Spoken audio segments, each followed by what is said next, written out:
Banyak orang sedang membahas korupsinya. Banyak orang sedang marah karena uang negara diduga disalahgunakan, dan itu wajar. Tapi yang membuatku berpikir justru pertanyaan yang berbeda. Kenapa kasus korupsi selalu terasa seperti kejutan? Padahal hampir semua orang mengaku sudah menduganya sejak lama. Kalau sesuatu benar-benar tidak terduga, orang akan kaget. Tapi setiap kali ada kasus korupsi besar terungkap, selalu ada ribuan komentar yang berkata, "Saya sudah tahu dari awal." Nah, kalau begitu sebenarnya yang gagal itu siapa atau apa? Orang yang korup kah?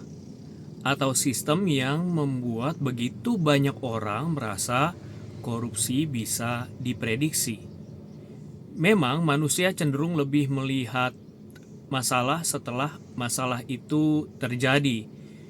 Misalnya setelah sebuah jembatan roboh, semua orang bisa melihat retakannya. Setelah sebuah perusahaan bangkrut, semua orang melihat kesalahannya.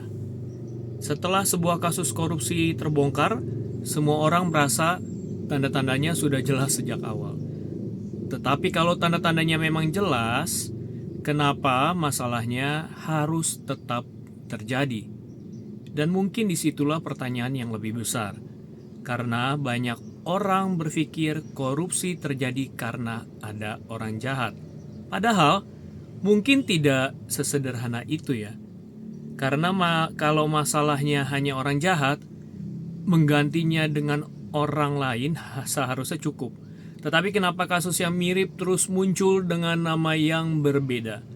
Mungkin karena korupsi bukan hanya masalah karakter, mungkin juga masalah sistem.